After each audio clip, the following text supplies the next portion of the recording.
Hello, my name is Marcus. I'm the compiler of a collection of therapy quotes entitled 1001 Windmills of the Mind, a collection of advanced self-help quotes taken from what's often called the psychodynamic or the psychoanalytic perspective, which long ago, as I understand, is referred to by some, or perhaps many, as philosophical medicine and narrative medicine.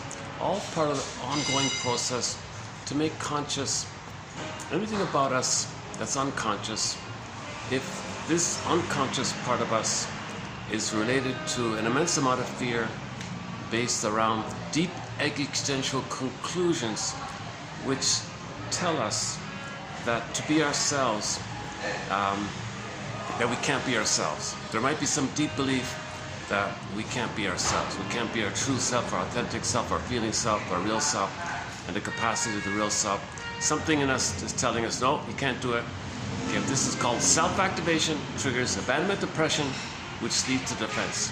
So the belief that if we do want to be ourselves, there's a belief that triggers the old fears that took place early on when the baby tried to be himself, tried to get mother's love so he can have his beingness, his ontological self, his sense of self, his feeling self, his beingness, the authentic I, and his embodiment, his ensoulment, which is meant to stay with him, a part of him. It's called his budding beauty, his emerging self that stays with him. So originally the baby expected the mother's support for that to be there for him, and then when the mother failed it somehow, misattuned, malattuned, busy on her end, maybe she's preoccupied with what happened to her, can't be present for the baby. Baby feels unseen by this, so the baby feels kind of maybe betrayed or something, or this is called, if it's too much, it's called a betrayal trauma, attachment trauma, relational trauma, interpersonal trauma, developmental trauma, strain trauma, again and again, or ambient trauma, just the whole atmosphere makes the child feel so afraid like that. So now when the baby's afraid, of course, he'll communicate, mother, I'm afraid here. I'm afraid that, I need you, mother, if you're gonna disappear on me or something, or you're gonna criticize me. I'm really afraid here. So the baby will signal his tension, his stress, his fear, his worry, and the baby will show it vocally, bodily, tone of voice, facially. The baby will signal. It's pre-verbal, baby has no words, cannot speak, but the mother should be able to pick up the signals.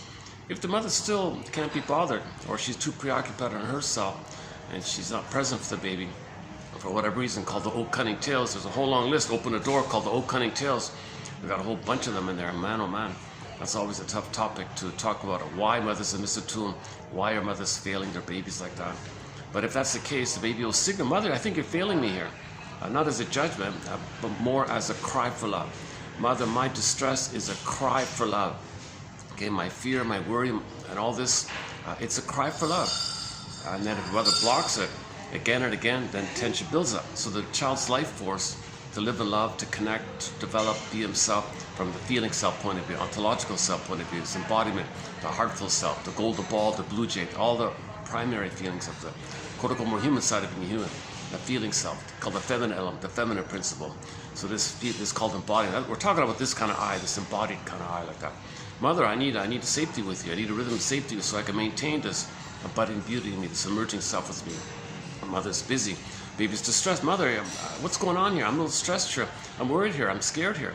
And if this goes on for a while, the tensions, cry for love, builds up, builds up, builds up. The fear builds up. Final pathway, the best, final, desperate SOS is called anger. Now the child's in anger, fury, and rage. And that's still an SOS. The baby's anger is still an SOS for love. And what if the mother still doesn't do it? Baby might act out. He might bite the nipple, let's say. And then mother might lash out and say, you can't do that. Oh my God, baby tried everything. Baby tried everything. So what's the baby going to do now? So how does he communicate his distress for love, which turns to anger and desperation? So it gets blocked, it rebounds in on himself. Psychologically, he thinks he's expressing his cry for love in the form of anger. Anger is now the extreme form of cry for love, but it's in on himself. But now it's destructive. At that point, it's destructive. Because the baby got so desperate that he's going to bite the nipple. He wants to control, possess, devour. Now it's getting into this voracious kind of area. But it's turning in on himself. Now he's got something in himself. His own anger is kind of quote-unquote attacking himself in a sense. It's still the cry for love to the mother, but he's criticizing himself. Poof, this is the inner critic. Now the inner critic inside him can be visualized as the guy with the horns, Minotaur, Medusa, take your pick. in the Twilight Zone Howling Man. It was called the Howling Man, and the scriptwriter listed, you know, Beat Up By, Harry Man, Devil Satan, all those characters. Okay, so it's just it's the theory that the baby's mentation, the mind mentation, there's no language. It's pre-linguistic, pre-verbal. It's imaginal. So when the baby's anger is going in on himself, the imagination is some kind of scary thing. The qualities of the scary thing, it's enraged and it wants to gobble because the baby's in the oral phase and it's enraged like that. So you put it together. When the mother fails the baby interprets the mother as being entitled, arrogant, hostile, angry herself, entitled herself, and the baby interprets the mother, that baby thinks the mother has a love hunger, a love craving, yearning. So the mother's in attachment striving, attachment craving. So the mother's in a desperate kind of a angry, entitled kind of place. And the baby's in an angry, entitled kind of place. Now you take these two together, the mother's anger, entitlement, and the baby's need like that, his rage and mother's rage in the mentation, and he's going to absorb the mother's rage as his rage. He's going to blend it, and poof, monsters of the id monsters of the id. Okay, so that means the baby has some kind of the metaphors in the imagination. It's called an imago. Okay, the most recent one added to the list is the vampire squid image. So let's not do that one today. This is very awkward. I got guests in the hotel all around me here. So I'm waiting for a space to open up somewhere, but it's already 4:30. I want to get started here. Okay, so anyways, let's just open up with the theory that the baby's anger rebounds around, called rebounding aggression. It's still the cry for love. It's not a separate, distinct entity from some other kind of place. It's not a separate thing. It's just it's the cry for love, perverted or disturbed or distorted or twisted and blown up and exaggerated. And then it gets to the point where anger is the cry for love, because anger is the baby's thought that that's his best chance to get mother's attention. What else can the baby do to get mother's attention? You can't send an email. I can't, pick up the phone, ask her. He can't do anything. All he got is his expression of anger through his vocalization, through his facial expression, and through his bodily gestures. That's pretty much it, but he's going to do it as much as he can. Now, in correspondence, by the way, his survival brain is really flaring up. The cortisol is pumping up cortisol, adrenaline, dopamine, gold. So now the baby's brain is being flooded with stress hormones, adrenaline. And if it goes on like that, and it sets in at some point to its maximum, I guess, where the set point in the baby's brain is whereby he's operating from too much stress and adrenaline and fear and jungleism and survival. So the set points of those stressful fight or flight chemicals are too high. It's too high. And he's kind of frozen in this constant frozen fear, frozen anger. It's a timeless frozen crystallization. Today she calls it crystallization. It kind of crystallizes or freezes, some kind of setting like that. Now the baby's in a permanent, timeless survival mentality that the mother is a monster of the id. No, the mother's not a monster. What happens is the baby creates an imago that's a condensation, a synthesis of his rage, his needs, his feelings, desperation, the fact that he's so small, and the mother's the giant test in the nursery, it's so big like that, and then you put it all together, and plus the mother is angry, but she's not trying to hurt the baby, she's not trying to gobble up the baby, but the baby's oral phase, and the mother has an oral phase. This is unconscious stuff here. The baby's picking up mother's unmet oral needs. The baby has oral needs, so you add up, you compound it, fuse it up together, mother's giant size, it's a monster of it. So now you got this monster-like image, powerful image like that in his mind. Jesus. It's really, really busy these days. Yeah, the season, the tourist season sort of just started in. All the other venues are taken. This is like my last. I wasn't even going to do it. I was going to bail today. I thought, well, let's see if I can squeeze one in here a little bit. I got some ladies to my side here, and a bunch of people on that side. Okay, let's keep going here. I want to keep posting the quotes, whether I'm in a refreshed, energized mood or in a struggling kind of mood. I want to post the quotes here. We're posting excellent quotes. Each video, you'll find 10 on average, and with the hope that 1 out of 10 will offer that kind of light in the darkness, Don't curse the darkness, shine a light so we can see what's going on. See, if we can see what's going on, that's the only way to understand what's going on. And when you understand what's going on, then you calm down with the reality that the present isn't the past. Because with trauma, we hope for a better past.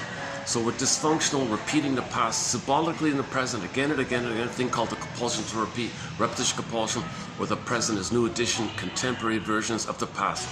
So we see the present basically as the past again, all over again, same script, different cast. Same script, different place, people, cat, whatever. It's the same kind of script, just fill in different characters. Or imagine people as characters or staged. It's called transference and then acting out like an actor. So it's called transference acting out. Because that part of the brain doesn't know time, so all time is that time. So you're in the present, but that part of the brain that drives, that's the organ grinder, the puppet master, doesn't know time. It's spinning this trauma around and around it. So what's the trauma? Back up a sec. The trauma is the baby didn't feel safe with the mother because she was misattuned, and she was hoping for a better past on her end. So in the mother's present of having a baby, baby, I got to play my past in the present. I can't see the present. I can't meet your needs in the present because I only live in the past. So I'm going to replay my past. So baby, you play me in my past. I play my mother in my past. My mother shame me. I'm her. You're me. I shame you. So she's just replaying the thing because what the mother did was when there's too much pain, she made the Faustian deal, the Faustian bargain, the Faustian pact called identification with the aggressor. Because when the mother herself was a baby and she felt a lot of pain, the way to deal with the pain is a thing called identification with the aggressor. It's some kind of theory, something about how the baby thinks he can buffer himself. If he is the mother, then he's got the power of the mother. The deal is he's got to be the mother and shame himself. So the mother doesn't know this, so she repeats in an attempt to know. So one feature of repetition compulsion is to find her story. So if the mother shames the baby, that's actually an attempt for her to know that she had been shamed by her mother. Because where did she learn it? Why is she doing this? It's not natural for a mother to have a baby and her to reject the baby. Well, she's trying to know the mother rejected her. Okay? Now, when we say rejected, we mean the mother wasn't emotionally available, she was impaired, she had emotional dyslexia, emotional warping, maybe she developed MPD, BPD, lower functioning, maybe she was a passive-aggressive bully, that's the Iago one. So very bitter, entitled characters like that. So they're in a lot of pain, and all that pain and the whole pain, anger-based personality structure is a permanent cry for love. So they're hostile their whole lives, called the hostile mind. It's still a cry for love mind their whole lives. So the mother's in her whole life crying for love. Anger is a cry for love, even if her whole personality is an anger-based personality, entitled-based personality. It's still a cry for love. Everything's love or a cry. The love means you have your beingness, your ontological self. So your beingness is there. That's the love idea. Heart-based living, meaningful, ethical, virtual. You can make I statements. You can share what's alive with you. The heart's and the body intimacy. Freud and Freud are pleasure in each other's growth and happiness. You make a mistake. You have the ethics to apologize. I did this. I feel bad. You can share. So reparation, healing, growing. There's you can admit a loss. I felt the loss because there's an I there. I feel joy. There's an I to feel the joy. You're coming from and you know what's unique about you. Everybody's unique. Okay. Just think about the stat. Somebody said the odds of anybody being here are 1 in 400 trillion. So that's kind of unique like that. Nature chose us here like that. Nature's greatest miracle, and everyone's a little unique, and we're conscious of it, which we express, and that's the felt feeling of the flower, like the Master Son calls it. The meaning comes from when you're conscious of what's unique about you and you express what's unique about you. That's the meaningful, or the path with heart, or the ethical living, or the virtuous moral living. Like it could have the beingness for that. So there's a whole wide range of capacities and gifts and treasures of having your authentic self, and there's pain to not have that. So if the trauma takes place and our budding beauty froze up early on, and there's a pain in the neural circuit, okay, the system seeks to repeat. That's the nature of trauma. Pauli B. Russell, our lead author on this topic, says, think of them as synonymous. Trauma creates the compulsion to repeat. Due to the trauma, we're going to repeat. So we're repeating, hoping for a better past, undo the past, correct the past, get the love that should receive to the past, hope for a better past, get the love that we should have received in the past. We're always hoping for the proper love in the past. But there is time. Once again, that part of the brain doesn't know time. Monitor lizards don't know time. Okay, iguanas don't know time, etc. That part of the brain likewise doesn't know time. That spine, tip of the spine, amygdala, doesn't know time. And the trauma's there, and doesn't know time, and you got to repeat, and there's no time. So that's timeless, eternal, forever, timeless, infinite. It goes on forever like that. So the healing journey is to build your conscious mind, which understands time. And that's called making the unconscious conscious. The more you can do so, the more you can recognize your experiences having been lived. The emphasis on the ED there. We got to get to a sense that the trauma took place and that it happened. It was lived experience. We got to have that real appreciation that what happened happened. We didn't like it, we didn't want it, but we admit, okay, it did happen. It did happen. Now that's a key point. That's the key theory about healing. It's called mourning, when you can really appreciate that did happen, because you're going to admit all kinds of losses. Number one, your good loving mother died at birth. What a loss to lose your mother at birth. The physical mother is the same woman, but in the uterus she was a loving mother. But at birth, with birth trauma, the baby sees the mother as a wicked queen, okay, minotaur, monster, whatever. From the baby's perception, the good mother was good in the uterus, heaven, paradise, and all. At birth, when the baby's betrayed, okay, whoa, enraged, mother distorts the image of the mother. He's enraged, mother's enraged, got a monster of the. So the mother's like either the good fairy, dreamy memory of the good fairy god, like in the Wizard of Oz story, or the wicked queen. This wicked queen image can take any motif. It can vary in hundreds of thousands of ways. It's infinite. Just take a sheet of paper and draw something that's enraged and wants to gobble you up. Everybody's going to draw something unique. It can be a Medusa. Minotaur is a common one. Medusa is a common one. Medea. It could be a sea monster. It could be any kind of alien, scary.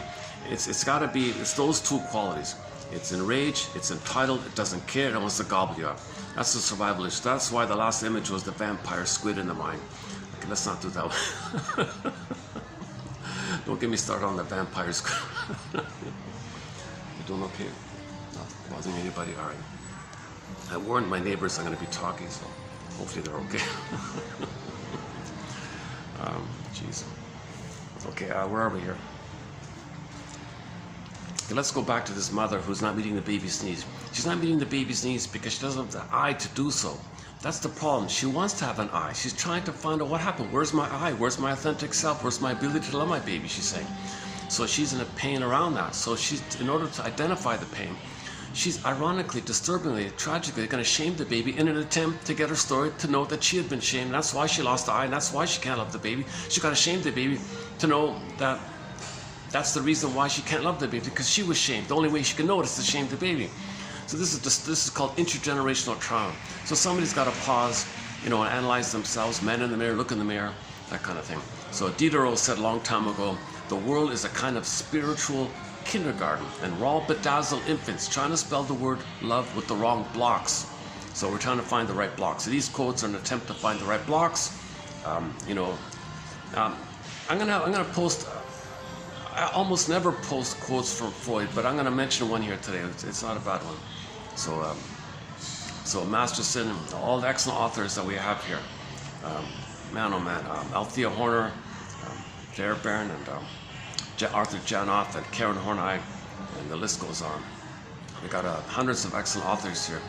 Actually, by the way, this video, just to clarify, this video is going to be part 2 of a special video run on a self-help author. We do include some self-help books. If the self-help author is analytically minded and did some therapy herself and it presents a self-help book, fine, I'll include quotes from self-help books.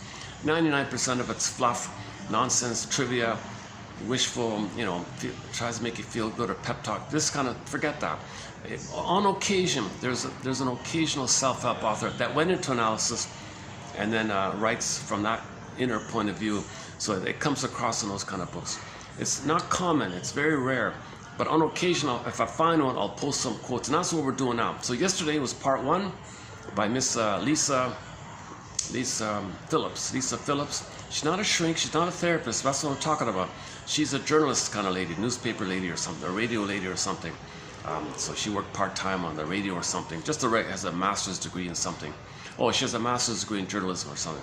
And her story, she said her story was that she, so her topic is, so the book is called Unrequited, and she's got I just discovered she's got a blog on Psychology Today called Unrequited, not bad. I just took a quick peek at it. So, so yesterday was part 1 from her book called Unrequited, and today will be part 2. So her story back again is, she said, you know, she's a smart lady. Why is she obsessing and being a little crazy? The French call it, I don't know how to pronounce it, amour faux. I have a hard time pronouncing that, called mad love. So she felt in mad love, called limerence, obsessive love, spellbound, transference love, infantile love, puppy love, infatuation. She was obsessing about this fellow. He wasn't available. The guy was married, divorced several times, whatever it was. Didn't treat her too well or something. But she couldn't stop thinking about him. She was obsessing about him, following him, and she jokingly referred to herself as like so she has a section in her book about women who stalk the men. So she was a bit of a quote-unquote stalker. She was following him, where's he going, interrupting him like that. So she has a, she wasn't a full-blown stalker or something like that, but she was really obsessed with this guy, following him, driving across town, you know, all that kind of stuff. So she says that she, so when that all crashed up or something, she said to herself, oh my God, hold the phone here. Why is this happening? Let me go into therapy and figure this out. So she went to therapy, tried to figure it out, and wrote a book about it. I love it when journalists write self-help books. This is only the second one, to tell you the truth. When a journalist writes a self-help book, it's excellent. The first one was done in the 50s. 1951, Fight Against Fears, Lucy Freeman, and there's a follow-up book to it. That's an excellent book. She's a similar thing. She was a journalist, and she interviewed shrinks and wrote about it, and went into therapy herself and reported on her experience with the shrinker man, and shared her intimate experience about what the shrink told her, and shared it in the book. Excellent book. It was a best-selling book, millions of copies overnight. Well-known book by Lucy Freeman called Fight Against Fears. 1951 classic self-help book. Excellent book, highly recommend it. And I posted a lot of great quotes from that book, and a follow-up, and a couple of, she has a couple of follow-ups. Not as good, but still okay. So now comes along, now I find this one about 10 years ago, another journalist kind of person. Okay, not as in-depth as Miss Freeman, but it still has a little bit of an analytic approach. So she quotes Bowlby and Freud and all that stuff. So that's okay. So so this will be part 2 of her book called Unrequited. And she was trying to share her experience. What's going on with this limerence? What's going on with this obsessive infatuation? And why are you only attracted to someone who's going to hurt you? Like, what is this issue of that people have been talking about for thousands of years? This mad love, love sickness, love madness, love leads to madness. It's not really love, right? Is it sickness? Is it some kind of sickness? Delusional kind of thing. You see what you want to see. Yeah, she gave me the idea about the crystallizing idea. She says when you're obsessed with somebody, you have a crystallization of them, and everything you do, you see through the crystal, so they're always perfect. You idolize them. So all these bad things for the man she was chasing did well. No, I look at the crystal, he shines even more. So she twisted everything, filtered everything through this little imaginary crystal, because the crystal, she thought, was the pathway to a glorious new life.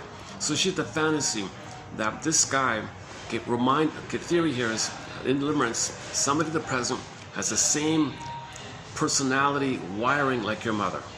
So that triggers, like, instant, like the Cupid arrow stick, it just triggering it. Suddenly, your unconscious recognizes somebody has the same psychology or neural wiring like your mother.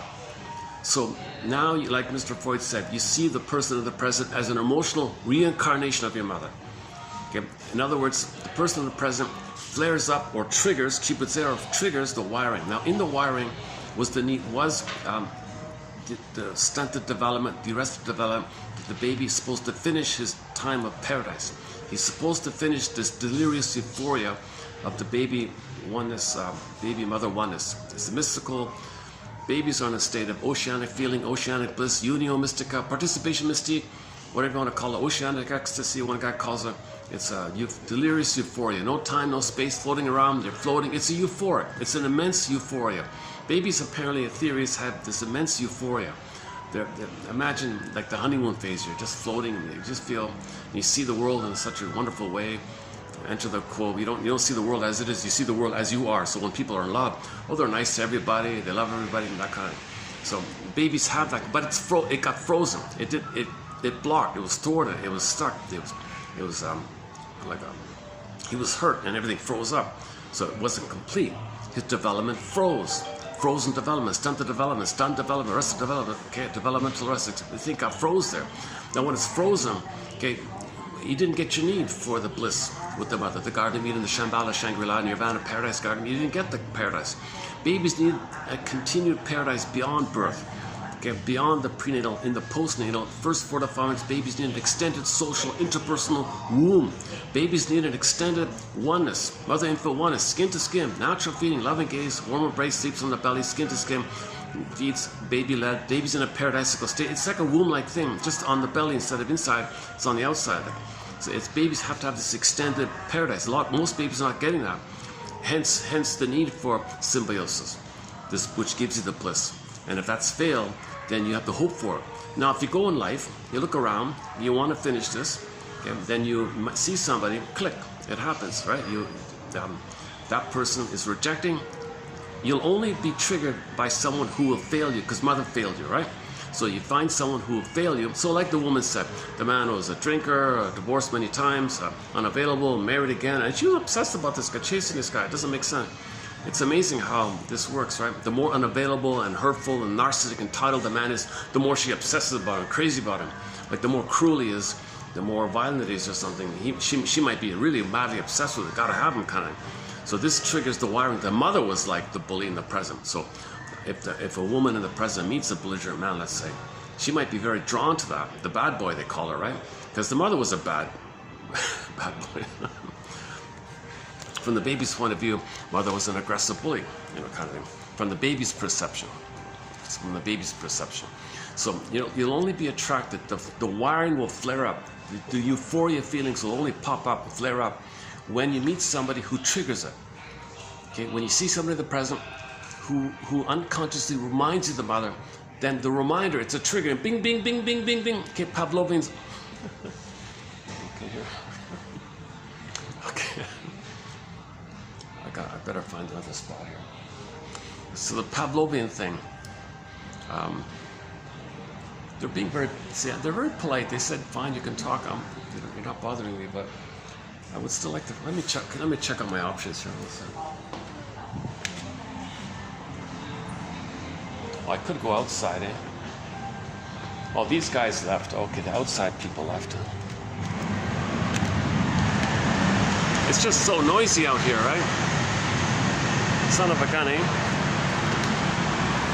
What if I do it outside here? Can you still hear me? I know it's so noisy with the street noise.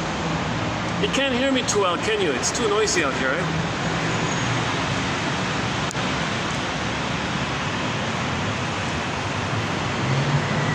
Where can I go? Here? Son of a gun. You can't hear me, right? No, I've tried this once. It's too noisy.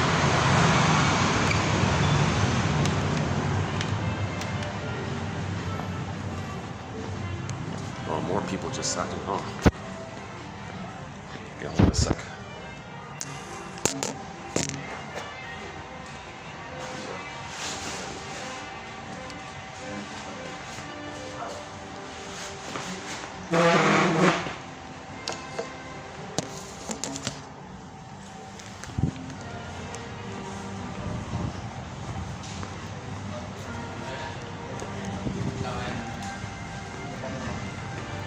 This is going to be difficult now.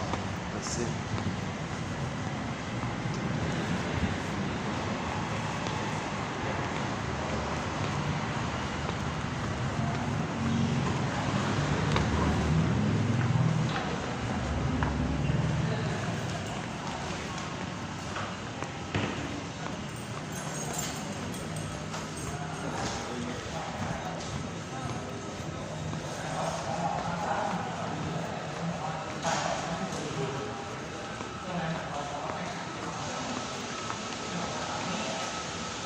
Oh, good. Oh, little luck. Okay, he left. Oh, I've caught a lucky break here. It just left. Okay, let's continue here. One second.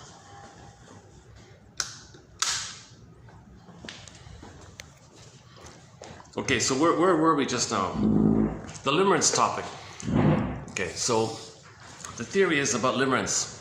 So let's clarify this. So part one, we went over the limerence. which is in her book, which is an update from Mrs. Tenoff, who started this phrase, limerent. And she had a pretty good idea. It's not a bad idea of her. So how do you name people in this phenomena? It's not love. It's not mutuality. You don't even know the person. You might even know their name. You see them and you can't think about it, and you're obsessively thinking about them. Right? It might interrupt your work and things like that. Okay, so Miss 79, I think, had a famous book, a best-selling book. Apparently she got tens of thousands of letters. People flooded her. Apparently there's a room in her house. There's a whole room filled with boxes filled with letters, like an Ann Landers kind of thing, or whatever, one of those Dear Abby kind of things. She got flooded with letters where people are bombarding her. I read your book, and yes, you're right. Limerence. It's not love.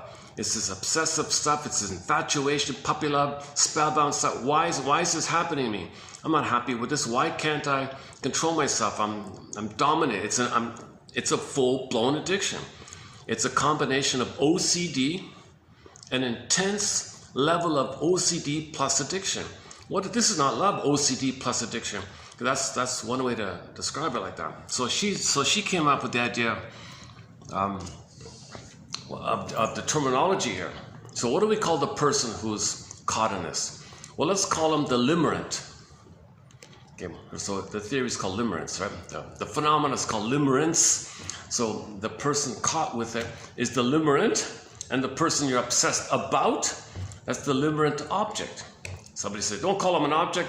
They're the perfect one. Well, are you treating them? Are you treating them like a person or something? I don't even. Okay, so it's just to make you a little more objective, a little more neutral. It's not a mutual person-to-person thing. You idealize them. You think they're the ticket to paradise. Yesterday's song, Ticket to Paradise, right? Okay, so go to 3198, right? Go to the page TQ 3198 for those quotes on limerence, or in the search engine type in limerence, and there's other quotes on it. So the terminology was the person inflicted is the limerent, and the other one you're obsessed about is the LO, the limerent object. It's just an opportunity to kind of step back, distinguish it from mutual love and some other phenomena going on. It's just not a bad idea of hers. I don't mind it. A lot of people don't like it, but anyways. And apparently Miss Phillips was saying that Tanoff was saying, maybe we shouldn't say it's pathological. It's so common. It's all over the place. Maybe it's just a form of love. Why are we saying it's why are we saying it's mad or sick or something? Why are we saying ill? And then later on, when she passed away, she handed her boxes of letters to her buddy, Mr. Whitkin or something. And Whitkin went through all this, and he said, no, this is obviously some problem here. This is not a form of health. This is not a form of love or something. Because most of this stuff is desperate and crazy stuff. And that's why we're obsessed with all these shows with crazy kind of people like that. I just saw, yeah, she mentioned the one about the Graduate guy, right? The guy, the famous film, The Graduate, the young guy and all that. Not about Mrs. Robinson, about the daughter, right? So he was madly obsessed with her. The drama about that, and everybody know the famous final scene. He crashes the wedding because she was going to marry some other guy she didn't love. He interrupts her, saves her. Big drama like that, big scene like that. He's all excited there. The mother says, "No, it's too late now. Not for me. Too late for you, not for me." So the mother's telling her to rebel against the mother. So she wanted to be free from the mother, and this was like an obligation kind of marriage or some kind of functional marriage. She wasn't going to be happy, but. So she was going to live a slow, painful, miserable life, but she thought, well, I don't know what to do, so she wanted to break free or something. So this other fellow came along, and the family didn't like him, didn't approve of him, so she agreed to escape with him. Big scene at the end. Then they get on the bus, the final scene. You see the final scene. It's a little romantic, all very exciting. And then the closing image, unspoken images. Oh, now what? Now we got to do the real thing. Everything was delusion. Everything was all excited. Play the song by Eddie, the singer, Eddie Money. Baby, hold on, baby, hold on. Just stay with me. Whatever will be, will be. Don't worry, don't worry. So he's got a lot of dreams like that. We got dreams. Don't worry. Whatever it is, whatever will be, will be. Yeah, but you don't seem to have you're not taking things seriously. Oh, come on, life is short, kind of thing. No, hold on, baby, hold on. But Rick Santos has his most recent single. One of our musical voices on our soundtrack is a guy named Rick Santos. His most recent single is called Lovesick. Another lonely castaway on a ship that didn't want to be put out to sea. I can't see any stars tonight. I'm at the mercy of an unknown destiny. So the destiny is the script. The destiny he's referring to is the trauma where he didn't get the bliss. He meets a girl. Oh, there it is again. He's swept up. Didn't want it. Here we go again. What's this going on? Get back to the song from a band called Fanny Walked to the Earth, a song called Lured Away. And the man said, I'm doing it again. I'm lured away. I have something beyond me. Something swept me up like this. Well, okay, what these musicians are not telling you is we have a wiring. A wiring was laid down between the baby and the mother. Human connections lead to neural connections. Okay, the interpersonal, baby-mother interpersonal relationship, the interpersonal leads to the intrapsychic. The intrapsychic, it's a model. It's a working model, internal working model. Psychic stencil, template, blueprint, schema, schemata, okay, script, okay, you can call it fate, jinx, destiny, wrestling with this script. It's a traumatic script, a painful script, that's your jinx.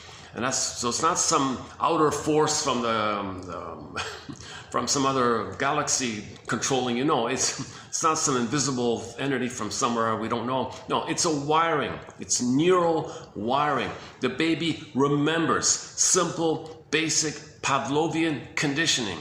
Okay, you're wired in. Okay, it's a survival thing. You need mother's love, and you're in that blissful phase. And you need mother's love to continue your development, to have your feeling self, your own thoughts. So it's frozen, waiting, so you're waiting your whole life kind of thing. And that's why these limerents, they say they can wait for decades. Like they love somebody forever. Like they just wait all the time, right? So it's no time in that brain. So you're waiting, you're waiting and waiting. Okay, so somebody in the present happens to have some similar psychological mentality like your mother. Click, just one look. That's all it took. Oh, just one look. Okay, play the song, right? So it just happened like that. What a Fool Believes. The Doobie Brothers' song, What a Fool Believes. Okay, Dan McCafferty singing Love Leads to Madness. The madness is you can't get the blissful, egg-like, psychological, egg-like, blissful feeling that you were supposed to have received in the first 4 to 5 months. The psychological egg, where the 2 or 1, you're in a delirious who's who, no boundaries.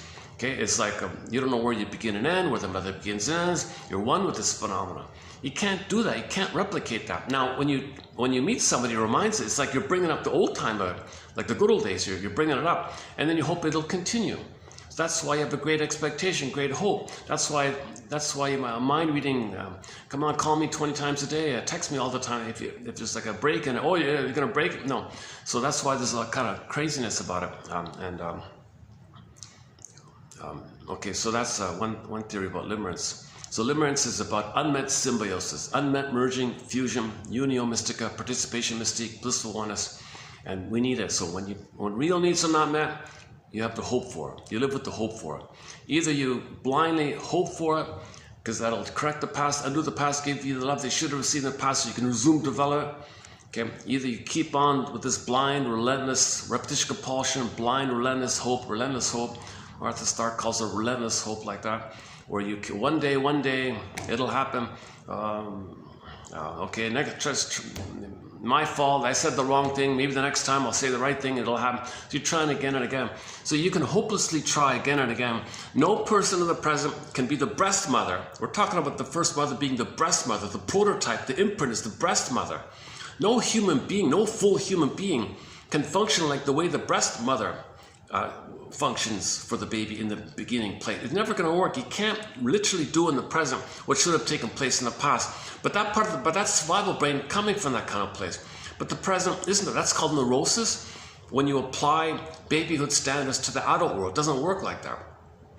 Anyways, neurosis is it's frozen. It's a conflict. It's frozen, and you carry it with you, and you live your days through the reference of this refracted lens. It's a lens here called parataxic distortion. It's some kind of distorting lens, and you see things through this kind of lens like that. So that's neurosis. Berger's metaphors, the trauma is pressed on a 45 record. The groove, the neural circuit, the brain metaphor, press it on a 45 plastic vinyl disc, press it. Now you got one tune on there. That's all you have, that one tune, that trauma, kaplunk, pressed on the 45. You carry this record with you everywhere you go. Every neurotic is a music enthusiast, but he only has 145. He carries it with him everywhere he goes. And every time he sees a turntable, with never-ending fiery ardor, he said, that's the compulsion to repeat. That's the drive, that's the baby's drive to get mother's love, the cry for love, the desperation, okay, the compulsion to repeat. Trauma means repeat, compulsion to repeat. With never-ending passionate, fiery ardor, he runs to the turntable, and with never-ending fiery ardor, you can count on it, he's going to play his one and only 45 tune. He's only got one tune. He can't enjoy other songs. That's the only way he knows how to relate, the only way he knows how to feel. It's affective incompetence. It's a dysfunctional feeling system. It's a dysfunctional relating thing because that's the only way you know how to relate. So if there's problems there, present will be problems. You felt all this pain, well, you'll recreate that. You only have this one record. So repetition compulsion, that means you have a limited feeling range, a limited relationship range. Repetition compulsion is about a failure of attachment, the crisis of attachment. The baby didn't get a secure attachment. You repeat in the present to get the secure attachment that you should have received. But the trauma took place. But the pain makes you repeat. You see, the pain makes you repeat. So it took place, but you're repeating. But it already took place. The imprint is there, but you're repeating. But the imprint makes you. That's the confusion. It's called repetition compulsion.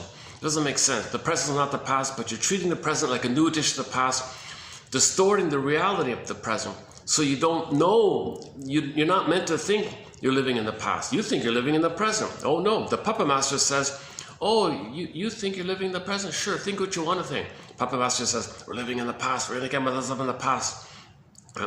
So that's so the puppet master pulls in the cortex. Hey, cortex, come up with some flim-flammery delusion, excuses, flip-flopping thinking. Make them think it's the present. But I know it's the past, but I got to get them to go along with this because I covertly want to get my past needs met, but I can't let the conscious person know. So make the conscious person blind to this. Love is blind. Make the person love is blind. By the way, love is the idea of love being blind like this. The source point is mother's soul blindness. Mother was soul blind to the baby's needs. Baby didn't see the baby's needs.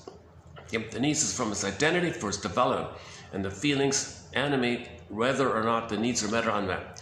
Needs met, feel good. Needs unmet, feel pain.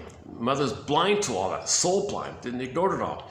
So mother's soul blindness caused the trauma, okay, betrayal, trauma, etc. And then later on, the person has a desperation to see what he needs to see. He needs to see someone who's going to give him what he should have received.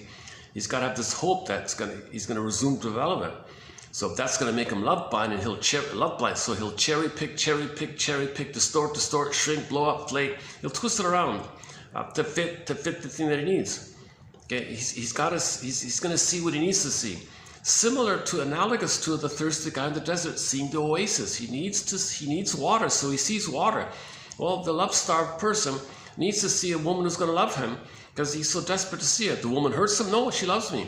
Okay, play the song, Ain't That Peculiar. Ain't That Peculiar. I usually play the cover. There's a very good cover of that song called Ain't That Peculiar by the Godmothers of Chick Rock. A band called Fanny, 4 young ladies in the 70s. They were considered the first all-female, 4 young ladies, all-female rock band, headed up by the 2 sisters, the Millington sisters, Jean and June, right? And then 2 other young ladies, 4 of them like that. And they did a very good cover of Ain't That Peculiar. That's how I know them, Ain't That Peculiar. She used the slide guitar, that one. And the other song of theirs we play is All Mine. That's a nice one. And then the band ended in the early 70s. And then 4 decades after that, a few years ago, they got the gang together again and put out a new album under the name Fanny Walked the Earth. And the first song is Lured Again, which we played the other day. Lured Again. Not a bad little song. Yeah, so Ain't That Peculiar. And so the main line in Ain't That Peculiar is, ain't that peculiar? I know that flowers grow through rain. But how does love grow through pain? Like, whoa, ain't that peculiar, right? I know the woman lies to me. And every time she lies to me, the more I love her and think she's amazing. The more she ignores me, treats me badly, the more wonderful I think. That's her thing about the crystallization. Whatever happens, you see it through the crystal, the perfect crystal. She's got to be this perfect thing to open the doorway to your development, to give you back the blissful oneness.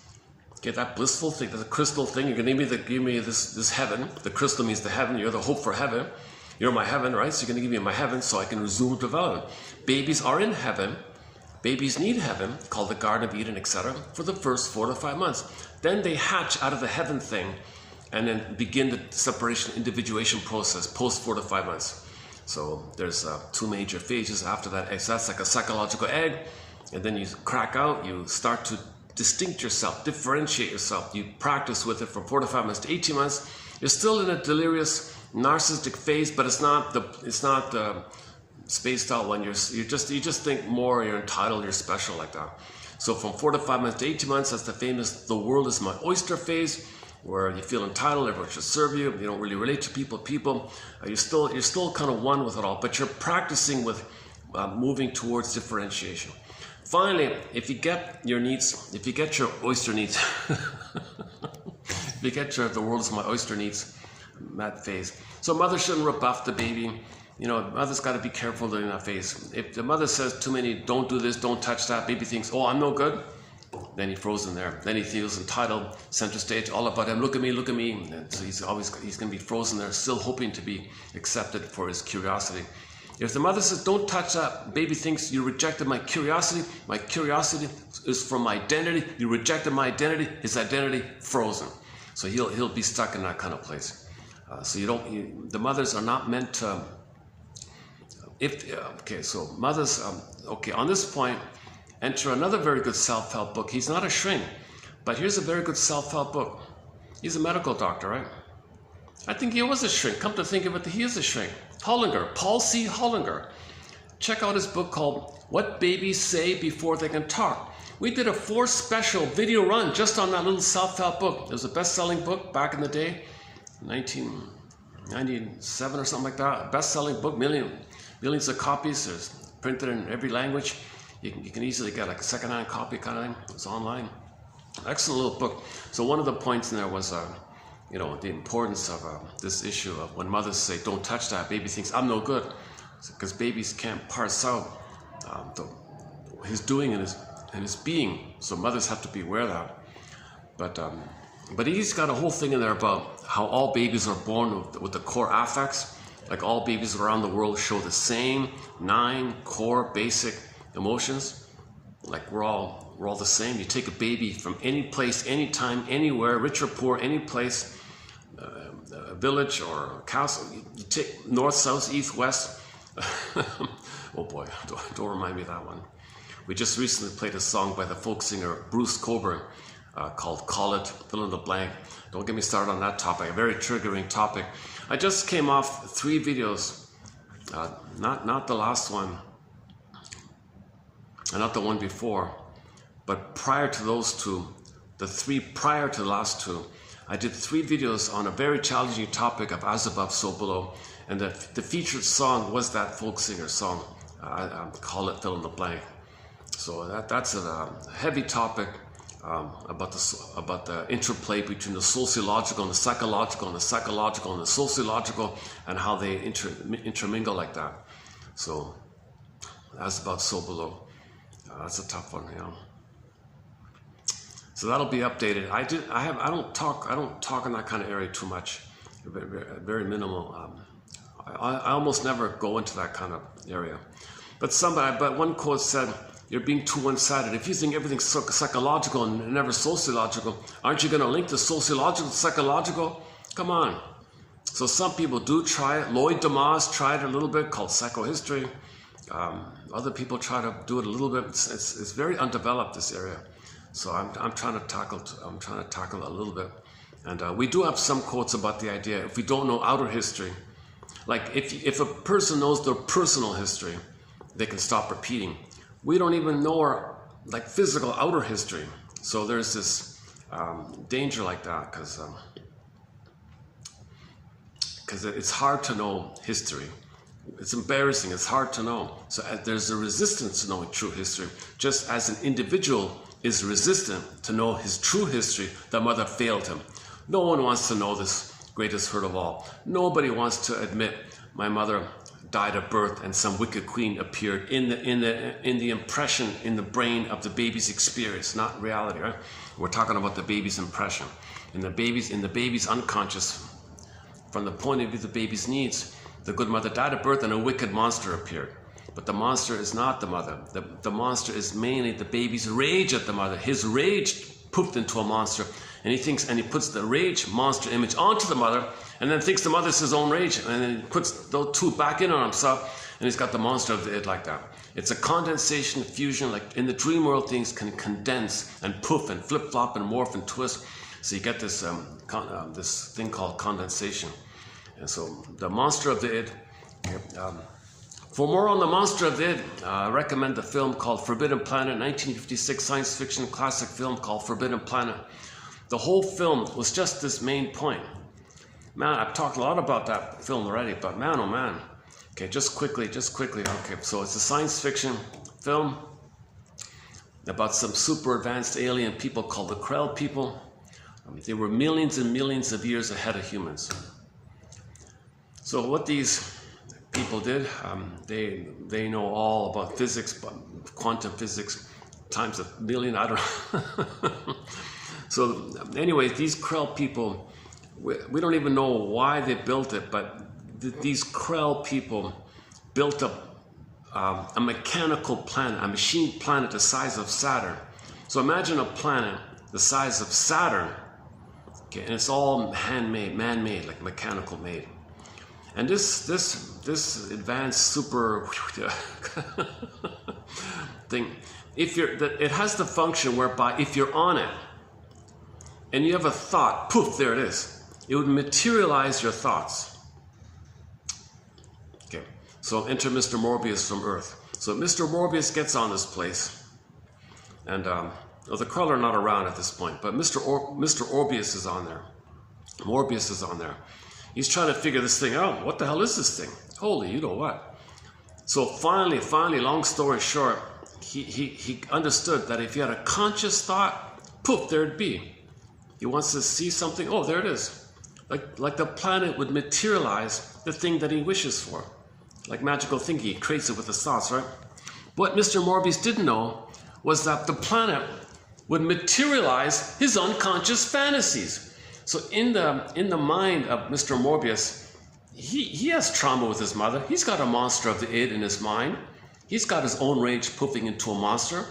So when he was triggered, when something bothered him, like when he was triggered or something, poof! On the planet, you have these monsters running around. Mr. Morbius steps back and says, what's the deal with these monsters? They look like these Tasmanian devil creatures running and buzzing around, right? Like in the cartoon. You know, where did these come from? They didn't come from another planet. I don't see any caves or mountains, or where did they come? He couldn't figure it out. Okay, long story short, okay, that's the lesson. The planet materialized his unconscious images. He didn't know he had a monster of the id. What's the id? The elementary basis of the unconscious. So in his mind, he had a rage at his mother, poofed into a monster of the id. Okay, now if you're on that planet and it's sort of triggered in you, poof, it'd be on the planet. The planet would materialize. Your conscious thought and your unconscious fantasies both would be poofed and poofed. The planet would poof both. Your conscious wishes and your unconscious issues or feelings or wishes or needs, unmet needs. They just presented the monster of the id idea. Okay, so interesting idea about that. So it's just a teaching aid. It was just a method to use science fiction fantasy to teach you about psychoanalysis. Okay, that we have a fantasy inside called the monster of the id. By the way, this monster of the id is a key theory about prejudice, because we don't know this. It's unknown to us. We didn't expect this to be here. We didn't expect whether it hurt us that we'd be in rage. And then we have an image like this, some new kind of image, a scary kind of thing. It's out of our expectation, out of quote unquote, out of our world, quote, so to speak. So there's something really unknown, unfamiliar, fear of the unknown. What is this? It's in there. Mother hurt us. Mother, you betrayed me. Who are you? In your rage, you take the mother's betrayal. You see her as a stranger. Mother betrayed. Who are you? I don't see you in you. I don't know who you are. In your rage, you take your rage with the mother who abandoned you. You feel strange. You're not my mother. You're something else. And this something else woman, and put your rage on it, and now you got a monster that did like that. So this is the first fear of the unknown. So in prejudice, one theory on prejudice, if you go through life and you meet somebody whom, by comparison to what you're familiar with, is unfamiliar to you. Click, bing, bing, bing, bing, bing, bing, bing, fear of the unknown, right? So if something's unfamiliar to you, okay, different language, different background, whatever, different dress, let's say, just something you're not familiar with. Okay, by comparison, the thing that's most unfamiliar to you can trigger the original most unfamiliar. Now there's a lot of pain there, right?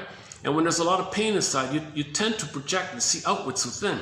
It's a phenomenon to know what's within. Projection is the attempt to know what's within. So if someone's unfamiliar, then you're feeling this monster of the id, which you don't know. And then you attribute the person or present as if you're projecting this image onto them and thinking they're so scary or something. Then you think, oh my God, it's dangerous. And now you feel like you got to protect yourself from this person who likes spicy food. I don't know. Just a benign little thing, right? Ironically, the migrant or something, his country was probably plundered, and out of desperation, he came to the place to plunder him. So the people who feel prejudice, they're the aggressor, and they think the victim is the aggressor. Things are so flip-flop, right? People don't want to know the truth. People don't want to know history because they don't know themselves. Because that's a compulsion, because we're in addiction. We're in addictive compulsion. So we played Rick Emmett's song, Big Lie. We're destroying the planet as fast as we can, plundering the planet for a quick buck. We're in this compulsion, addiction, to get something symbolic of mother to make us feel safe for the minute, to push back the pain. Remember, the set points are too high, stress is too high, adrenaline, okay, and then the chase, the dopamine. That's the push for fantasy of love, fantasy of mother, fantasy of hope, so you can feel better. But it goes down, chase again, feel better, chase again, feel better, chase again, feel better. This chase again, feel better cycle, that's the plundering the planet, global pillage, global plunder like that.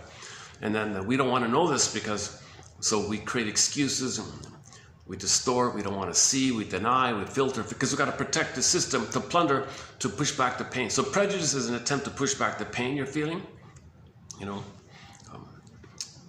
Prejudice means you've got this anger inside. Okay, your irrational hate on the outside all of a sudden is code. You loop it back, you trace it back to the childhood fear you felt originally with the mother. So if you have prejudice in the present, prejudice is a form of hate.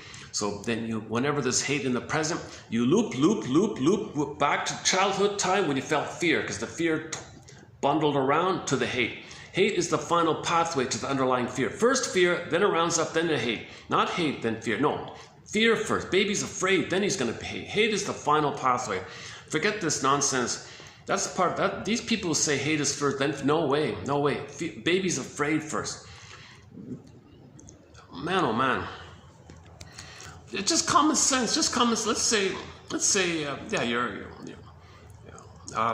you're dating somebody and you like them or something, and you're not sure what's going on.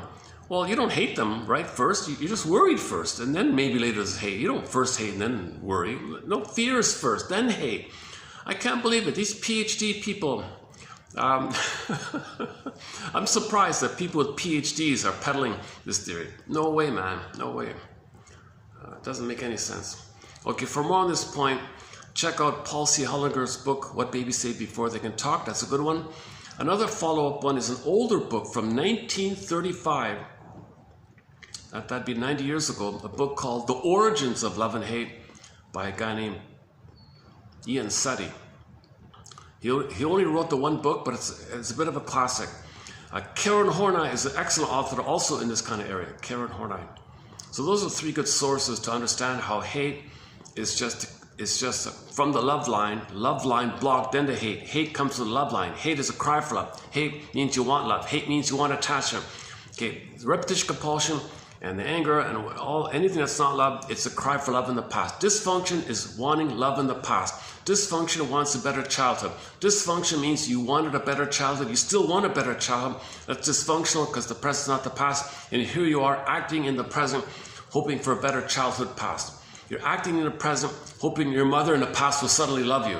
What the hell? So the theory about this is when we identify what happened and get to the place of the truth and all that mother failed us and all that, then what happens, the theory is, as Lowen says, the ghost laid to rest. Someone updated it for me. They said, well, if you recognize the presence of presence through the forgiveness and understanding and all that, that means you're going to accept. Finally, you'll accept.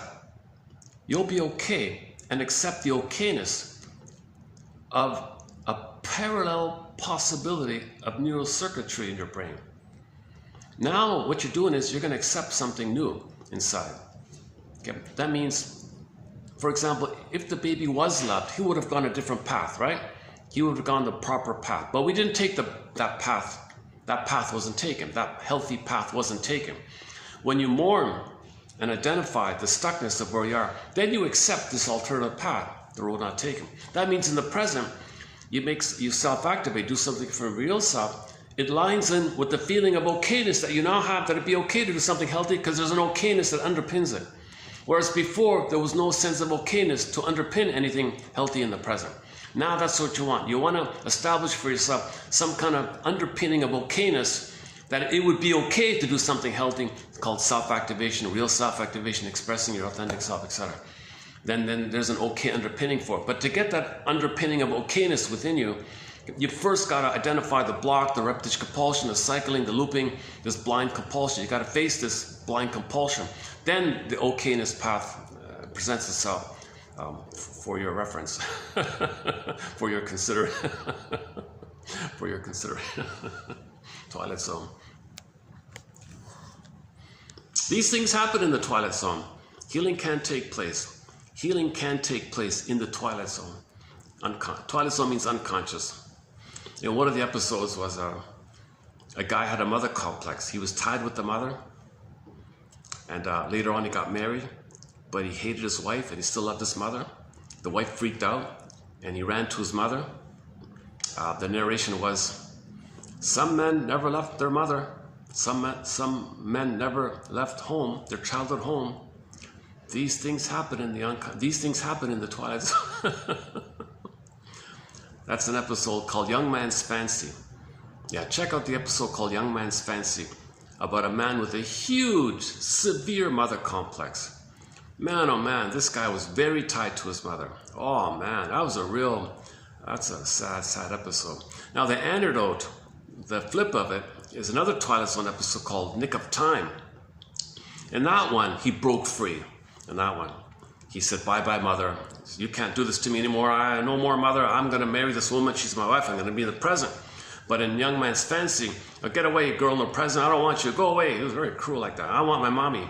You got a grown man in his mind stuck with his mommy, and you see the smile, the mother's smile like this. See, I beat all you young ladies. I'm number one. I get what I want. I parentify the boy, and the boy's going to be symbolic mother. So I got mother, I possess mother. If you don't get mother, I get mother. She's very envious, angelic, possessive. Like some of those, very possessive and demanding. The boy could never break free. He tried to break free. He tried to marry a woman. It didn't work. He was pulled magnetically to the mother in the mind, and the famous staircase scene where the wife was trying to say, come on, are you married to me or are you married to your mother? So in Young Man's Fancy, his answer was, sorry, I'm married to mother. In Nick of Time, the same question was posed to him, come on, darling, are you married to me or are you married to your mother? What's it going to be? He said, you're right. Mother, back off. I'm married to her. I want a life with my wife, not you. Back off. Go away. You can't do this to me anymore. You can't drag me down anymore. He broke free from the mother. Okay, so he unblended with the fusional tar pit of the negative symbiosis, the tar pit, the sticky tar pit, where the mother made him guilty, and you owe me, and you're dead to me, you gotta serve me, you gotta take care of me, because the mother parentified the baby, objectified the baby, thingified the baby, made the baby be a breast for her.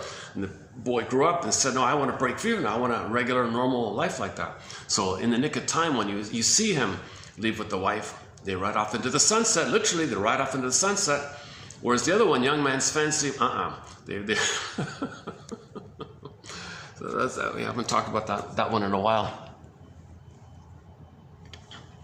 Maybe I'll just take a little musical break here. Hold a sec. Let me get, where's my phone here? Oh yeah, we'll get back to the quote here. Let's just take a little musical break here. Hold a sec. What are we gonna play here? Young Man's Fence. We play the. Well, we gotta play one of our love obsession songs, right?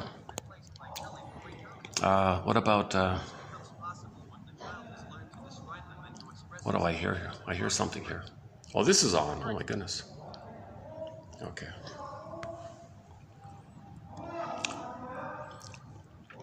Love. What about Lovesick by Rick Sanders? I mentioned that one already. Okay, why don't we play Lovesick then?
Okay, let's continue on our topic of love sickness by Miss Phillips from her excellent self-help book, from what I can tell, called Unrequited, 10-year-old book. I just noticed she has a follow-up from this year, 2025, for children. I just read the free introductory pages. She says she's got a teenager who's madly in love, in limerence with the neighbor kid. So it's kind of curious to see what happens. So she's living the thing that she's writing about. Her daughter is obsessed with a fellow on her street or something, with the neighbor kind of thing. So let's see what. So it seems like I'm still going with the basic theory. It's all about this unmet fusion, symbiosis. It's a chaotic, timeless, who's who, where's where, this kind of madness kind of thing. You're feeling this kind of stuff that wasn't complete, and you want to complete it. So that's my current understanding of the basic of it. But let's continue with the book here. Okay. Yeah. Okay, so she says here transference. So that's what I like about her. She talks about transference. Transference is the redirection of feelings from a prior relationship, usually in childhood, onto a new person. Okay, now let's scoop down. And she quotes to Mr. Freud here. So Freud says here, where is it? Yeah. The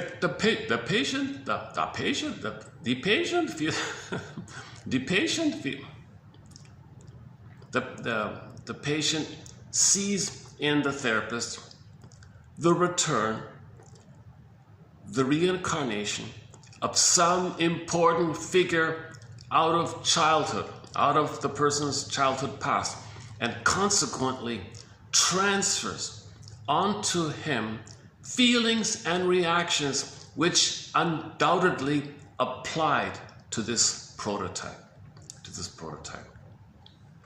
So the prototype is the original, and you apply the feelings, the interaction, the chaos, the wish and the fear, all that happened to the person in the present, because the person in the present reminded the person in the past, unfinished business, unresolved issue, didn't get mother's love. So you transfer the whole mess, recreate it so you can know the mess in the past. You recreate to know your history. You recreate to know the past so you can stop repeating. If you don't get the history, you keep doing this nonsense.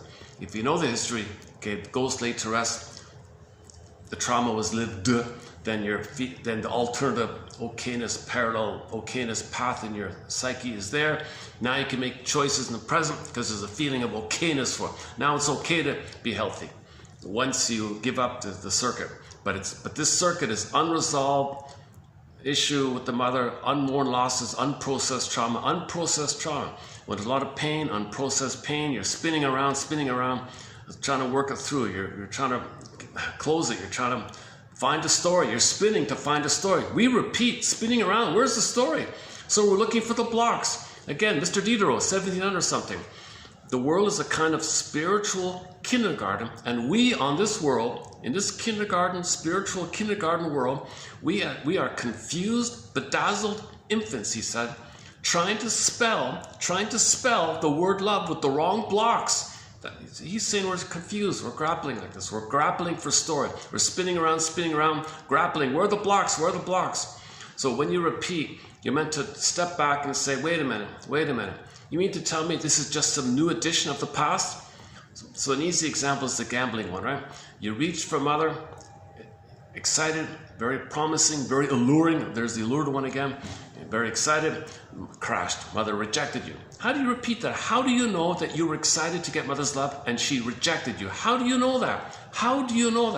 Well, an easy way, you go to the slot machine, blinking lights, a lot of hope, a lot of promise, a lot of excitement. Put your hope in, rejected. That's for you to know. You repeat a symbolic, contemporary edition of the past to know the past. It's symbolic. The slot machine refusing you is just a symbol. It's just a symbol to tell you the real. The real is mother failed you, but the real of mother failing you is invisible. You don't see it. But the symbol of the slot machine, the symbol of you seeing, you take a selfie of yourself in the slot. Okay, that's, you see it, but it's just a mirage. It's just some kind of like a projected thing or something from the past. It's like a projection of the past, like a flashlight from the past. So you see the flash, but it's from the past. You see the flash, you create the flash. It's like a mirage-y kind of thing to know the past. You recreate some mirage-like thing that's symbolic or an echo of or a trace of or something of, or you recreate something. It's called symbolic acting out. You symbolically act out to know that the symbol is there, because when real needs are not met, how do you look for real needs when you're out of the nursery? Well, you desperately look for a symbol of it. The symbol of it is done via association. Usually it's unconscious association. So mother was rejecting, so what in your life is promising? So mother was promising and rejecting. What in your life is promising and rejecting? Okay, the slot machine. It's cold, it's a machine, and it rejects you. As simple as that, right? And then you can apply it to other things. Mother's supposed to be sweet and soothing and comfortable. Well, run to the bakery section, look for sweets. Okay, it's promising, sweet and soft and all that. Okay, you try and rejected you. It didn't give you mother. It didn't fulfill it. It didn't give you the experience of mother's love. But you symbolically look for mother. But no cookie can give you the wiring of the interaction of being in love with the mother. Human connections lead to neural connections. No biscotti can lead to neural connections. All biscotti's going to do is the flooded sugar just tricks your brain into thinking that the person's safe by the surplus food, the surplus sugar. Concentrated sugar means surplus food. So the brain thinks all this food, abundance of food, oh, safety, lots of food, like a lottery. Whoa! So you feel safe, you get serotonin. It's just a tricking thing. It's not a set circuit of a memory of a relationship with the mother that lets you have a stable set point in your brain of oxytocin and serotonin. If the mother loves the baby, the set point of oxytocin and serotonin are normal. But if that's failed, the stress one is up. That's why hope. You got to hope for symbol to blip it up. It goes down, blip it up, it goes down, blip it up, goes down. Okay, you get it? Then okay. I don't like Miss Lemke's teeter-totter model. She's got the teeter-totter thing for this. I find it too jarring and too confusing. So just you want to blip up the happy chemicals that are above the set one. The set ones here, you want to blip up the good ones, but they go down. Blip it up, go down. You're always looking for a way to blip it up. That's addictive because now you're dependent on it. So now you want more. You get older, the pain might even increase even. See, you're getting older and the pain increases. You got to blip up more. That enter the greed and the gobbling the planet for a quick buck. So that's why we're hoarding and gobbling, and we can't stop. We're just greedily devouring, self-devouring society, they call it. So we're just, and you see the effects of it all the time, right? My goodness.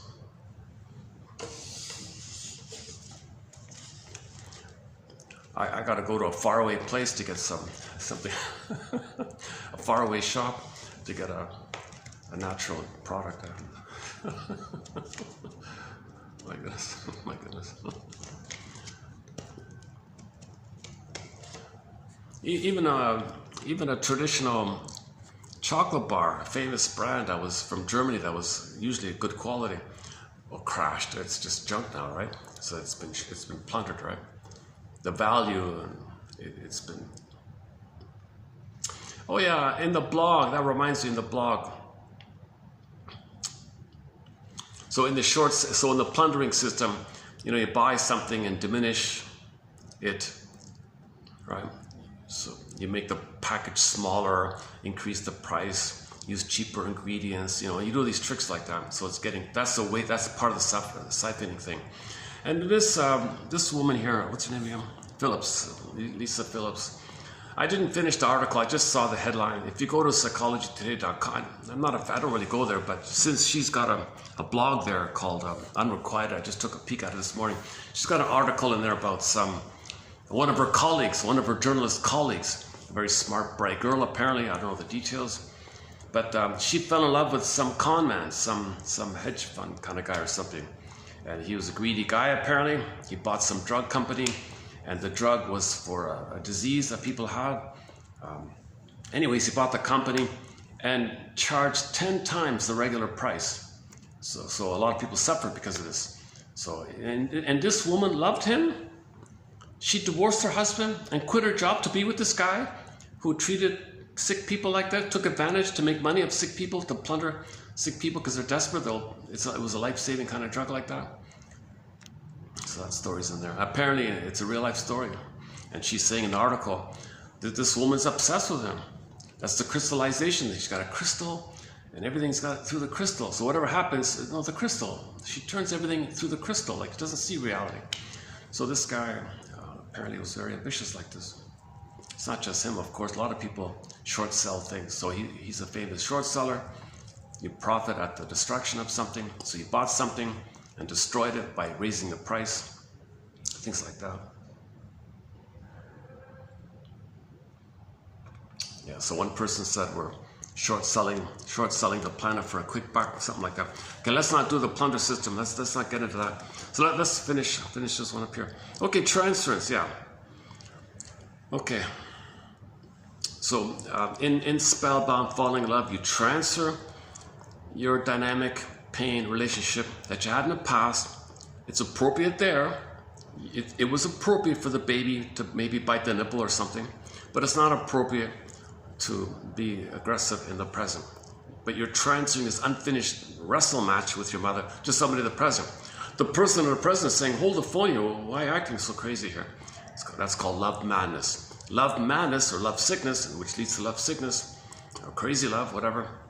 That's due to this transfers. Due to the compulsion to repeat, we transfer the past to the present. Transference is the redirection of feelings from a prior relationship, your mother, onto a new person. So you redirect or transfer your feelings that you had with the breast, mother basically, to somebody in the present. The reason you are doing it is out of a desperate hope, a desperate SOS hope, that that person in the present will fix and nurture and repair what your mother failed to do. That the person will correct what your mother didn't do in the past. I.e. the person will invent a magical time machine, take it back to the past, morph into your mother and be the good mother. Or take you to the past and you want the person in the present to put your mother on the shrink, let her have a full analysis, let her be a loving mother, and then she'll be a loving mother. You're expecting something impossible, right? The person can feel better when focused on the fantasy, rather than stepping back and seeing the reality of a blighted life that's sad and lonesome. Okay, so this idealized love, obsessive love, it's a defense, it's a fantasy, you feel good, it's a hope. Okay, pushes back to pain. Hope, pushes, hope. Janoff calls it the hope-a-dope or the dope-hope, one of those two. The hard work of mourning is avoided by this. So it's a defense against mourning. So this puppy love or infatuation love, it's a defense against mourning. It's a defense against mourning. Mourning what? Well, the good mother died at birth. You got to mourn. That's a huge loss to lose your mother at birth. That's mourning, to admit that I had no loving mother. Instead, my mother was treating me like in a narcissistic way. So she wasn't a loving mother. So where was the good mother? Well, she was only good when you were in the belly. Hence the joke.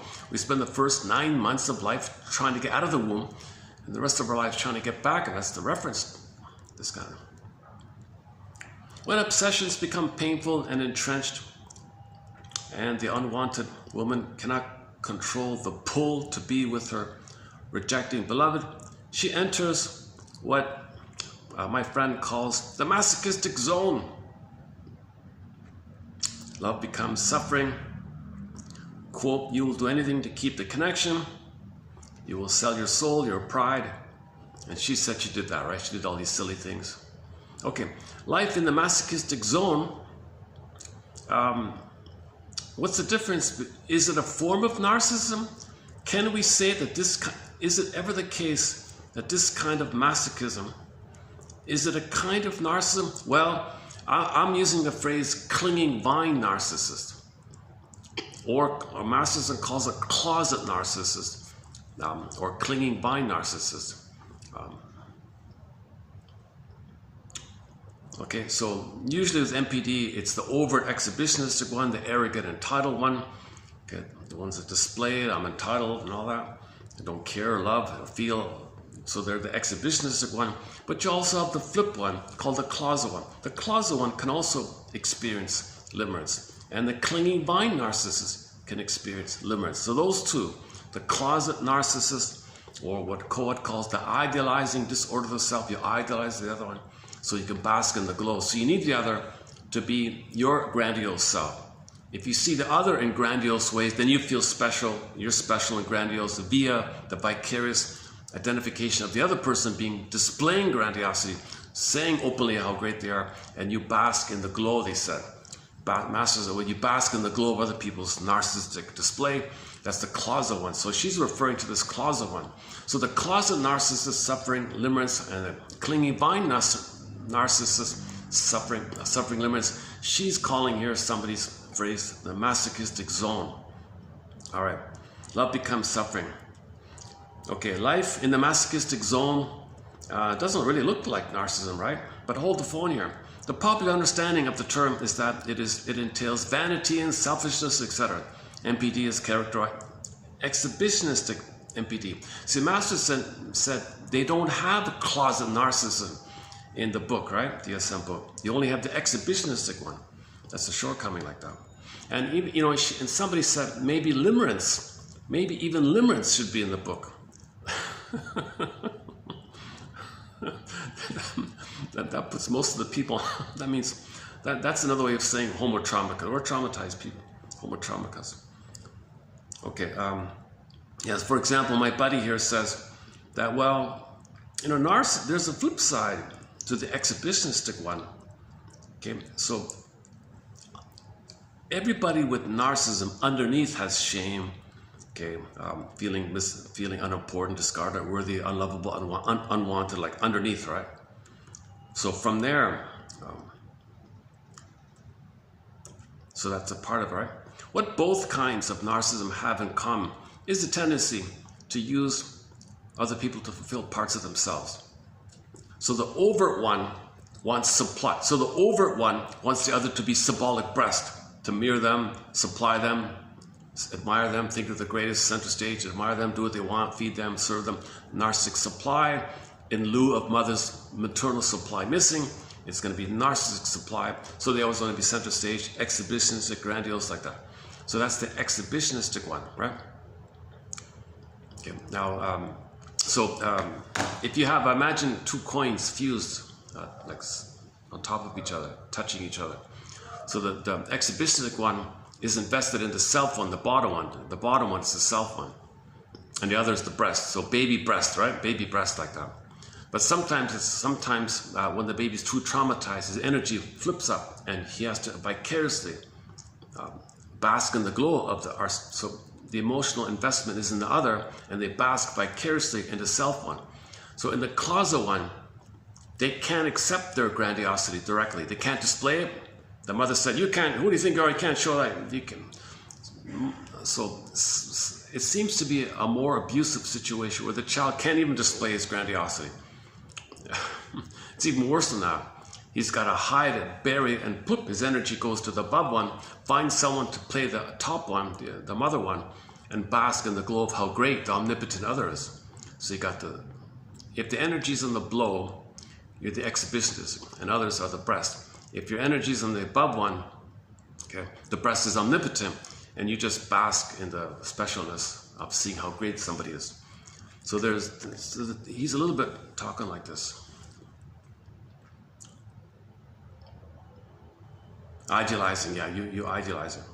Oh yeah, and anytime the bottom one doesn't get the supply, he clicked to the other paired unit and identifies with the aggressive. So you got self, special, grandiose self fused with the omnipotent other one, the top one. Okay, and it's split, it's psychic splitting. When that's failed, when that's interrupted, when that's thwarted, it doesn't get supply, whatever, click on this side. On this side, you got the devalued self, the shame self, unlovable self, and the mother's the rejecting one. So when this guy here doesn't get it, he goes here, he plays the top one, the mother one. And the mother one shamed him. That means others, he's got to shame others. So he feels special, doesn't get it, click, devalues that. Didn't you anyways? So sour grapes will become. Either he's special or didn't you anyways. That's the splitting like that. It tends to be either or. My theory about this one is the waif one. Yeah, the waif narcissist. Think about that. So the cause of narcissists here, they got to idealize. But on this side, if your investment's on the devalued self, that's the waif one. hang dog way, I'm no good, but they still feel special, but they feel like a waif, but they feel like a special, still like a secret special, but they think the world's so bad like that. That's the waif narcissist, I think. We've got some, we're experimenting with different.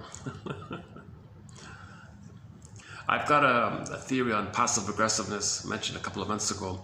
This waif narcissist one I got to work on.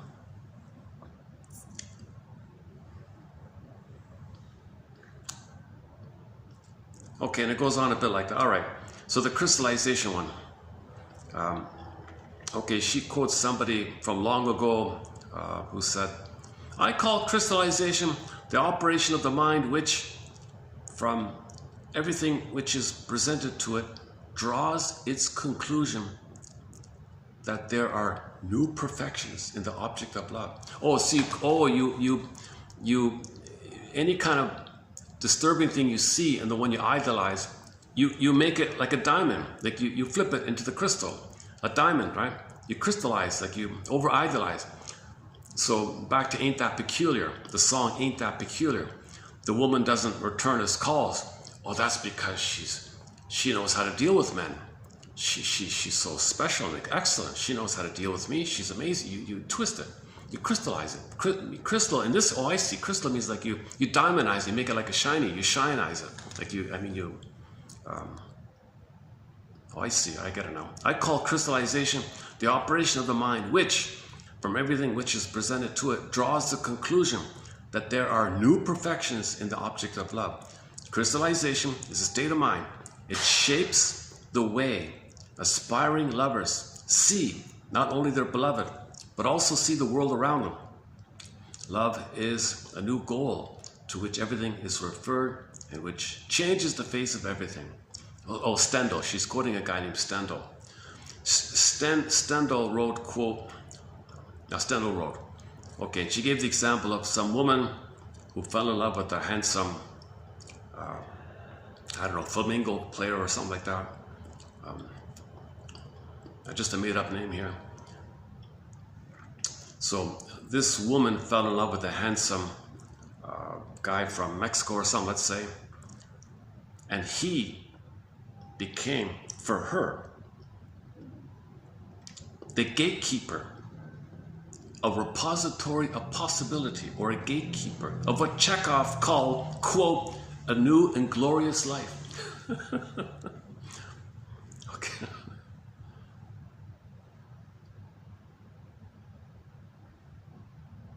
Okay, let's leave it there. Okay, but so she has a section in the book about women. She thinks it's not fair. She calls it, what's she called again? The gender card or something. Women play the gender card.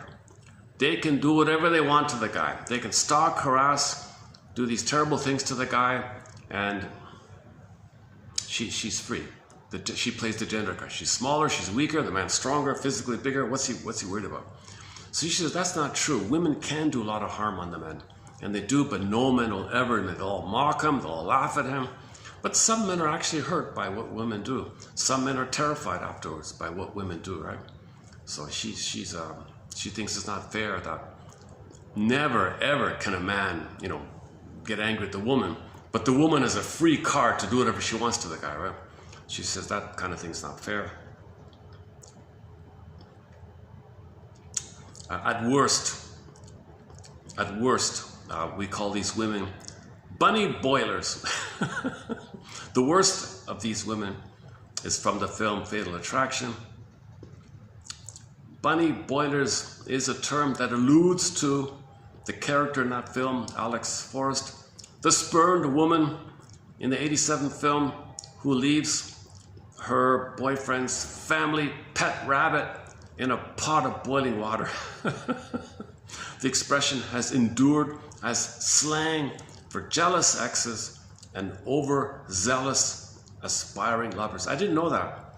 I didn't know that. You can generalize this term, right? So if somebody's too overzealous or too jealous, too envious, and they do harmful things, well, yeah, he's a bunny burner, that one. That's a bunny, but watch out. So this woman was terrorizing the man's family, and she saw that the man's kid had a pet rabbit, and when no one was looking, she snuck in, put the rabbit in a boiling water to terrorize the whole family, including the kid and the wife. And so she was doing all these she was a stalker, she was terrorizing him. But she's got the gender card, she said. She could. Is that what it was? Okay, bunny boilers. Jesus Christ. Yeah, she said it's also, you can think of it as narcissistic rage, narcissistic identity. So she wanted the oneness for herself, and that other person is to give her the oneness. If she doesn't have him, she doesn't know who she is anymore. She feels empty, she feels void, she's going to perish. That's why she's so enraged. So she's just terrorizing the man to coerce him, using fear to make him comply and give her what she wants, you know. So this is the bunny. So there's also a narcissistic component to this limerence kind of thing. It's one thing to like someone, they didn't like you, okay, ouch, go on. But to like obsess about them forever, that's a different story, right? Or for years and years. And she presents this issue of how do we discern between a natural, healthy enthusiasm, and after a few months things calm down, then it's okay, right?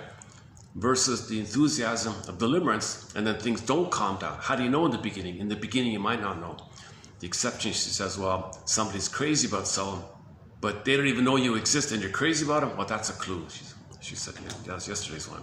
Go to 3198 on that quote. Okay, here's the one from the film, the Graduate film. Passionate new love simmers down into the banality of a real relationship. In the concluding scene of The Graduate, the long quest to win Elaine by Dustin Hoffman's character Benjamin Braddock comes to a triumphant end as he wrests her away from her wedding to another man. The funny scene about the wedding, right?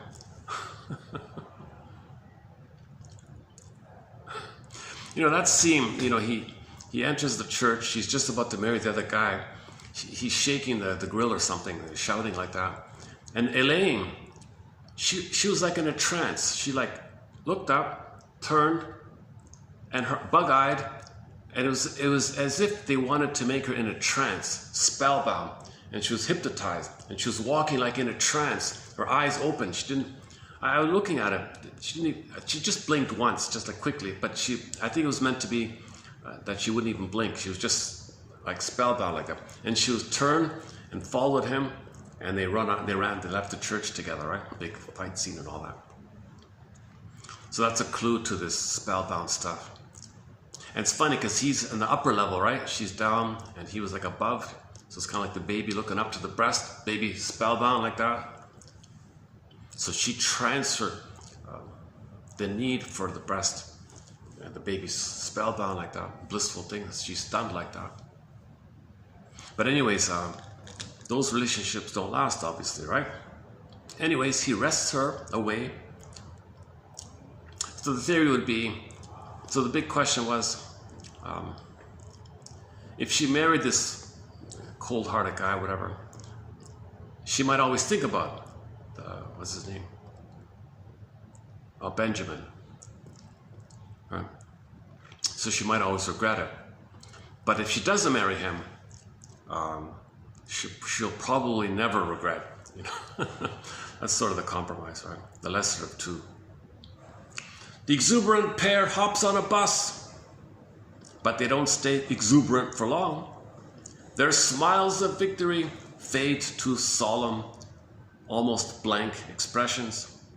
The newly freed lovers must now get to know each other, not as glorious possibilities, but as real people about to experience the flawed and undoubtedly lesser reality of mutual love. Okay, love begins at second sight.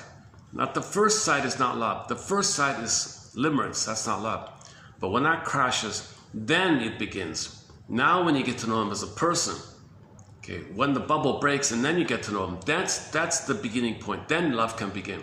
Can they do it? Can they get to know each other and communicate and share and all that? Yeah. So So yes, the first one brought them together, but the real love begins at second sight. Love begins at second sight. Love at first sight is not love, right? Real, authentic, mutual, genuine love begins at second sight. I forgot who said that. Fortunately for psychoanalysis, the ancient Greeks created myths that illustrate most of the conflicts we encounter in our clinical practice. So luckily, all the stuff we're dealing with, turn to fairy tales and Greek mythology or any kind of mythology. It's all there. Should we read this? Oh, one more here about repetition compulsion. Okay, this is an older quote on repetition compulsion. This is it's a little awkward here, but this is like 100 plus years old. Repetition compulsion. Well, this is a pre-verbal attempt to remember. This kind of remembering is pre-verbal. So repetition compulsion, it's pre-verbal memory. Pre-verbal memory. Implicit memory, procedural memory, the body remembers, the body keeps a score, you know. So this is called the unthought known. It's known but can't think it. So it's another way of saying it's pre-verbal memory. So you want to make a verbal memory, then you can stop repeating. Once you make pre-verbal memory into verbal memory and and feeling with it, so you want to now know what you could have known, setting it up so you can then feel what you couldn't have felt. Once you feel what you couldn't have felt, then now you lay the alternative okay track in your mind. Repetition compulsion, this kind of remembering is pre-verbal activities by which forgotten memories are relived and renewed. Compulsive acting out, the traumatic experiences will later be replaced by telling or recounting them. This becomes so, okay, it's interesting about the kid. So this is about a child here. For example, one child learned to tell his story, and he used pantomimes. He used both a combination of words and pantomime, like hand gestures, like charades or something. So using charade-like things, charade-like gestures and words, this kid was able to tell his story of an earlier trauma. The boy has then learned to tell a tale. So the boy learned to tell a story of something that happened. How many children ever tell their story about something in the past? No. How many people teach children to tell a story about something that happened in the past that affected them? How was school day? Fine. You see, they're just so afraid to be criticized, right? He becomes potentially the historian of an early part of his past. So this child, this example, this boy is already a historian. He's already a detective. He's a detective. He can tell. He's a journalist of himself. He's a journalist of his own personal history. He's reporting on himself in a healthy way. Let's see if this will read out here. Hold on a second. It begins with repetition compulsion. Let's see. Words and pantomiming become an early puberty, the vehicle upon which memories of childhood are transported across the threshold of conscious thinking. The boy has then learned to tell a tale, to recount what he once experienced or did as a child. He becomes potentially the historian of an early part of his past. T. Rake. Uh-oh. Is it going to go on? Just going to stop?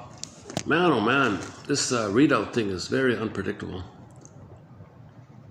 I call crystallization the operation of the mind which, from everything which is presented to it, draws the conclusion that there are new perfections in the object of its love. Crystallization is a state of mind. It shapes the way aspiring lovers see not only their beloved but also the world around them. Love is a new goal, to which everything is referred and which changes the face of everything, Stendhal wrote. The crystallized Roberto became a repository of possibility, the gatekeeper to what Chekhov called a new and glorious life. Bunny boilers, a term that alludes to Alex Forrest, the spurned woman in the 1987 film Fatal Attraction who leaves her ex-lover's family pet rabbit in a pot of boiling water. The expression has endured as slang for jealous exes and overzealous aspiring lovers. Passionate new love soon simmers down into the banality of a real relationship, with its petty arguments, trivial manipulations, and other small disappointments. In the concluding scene of The Graduate, the long quest to win Elaine by Dustin Hoffman's character, Benjamin Braddock, comes to a triumphant end as he wrests her away from her wedding to another man.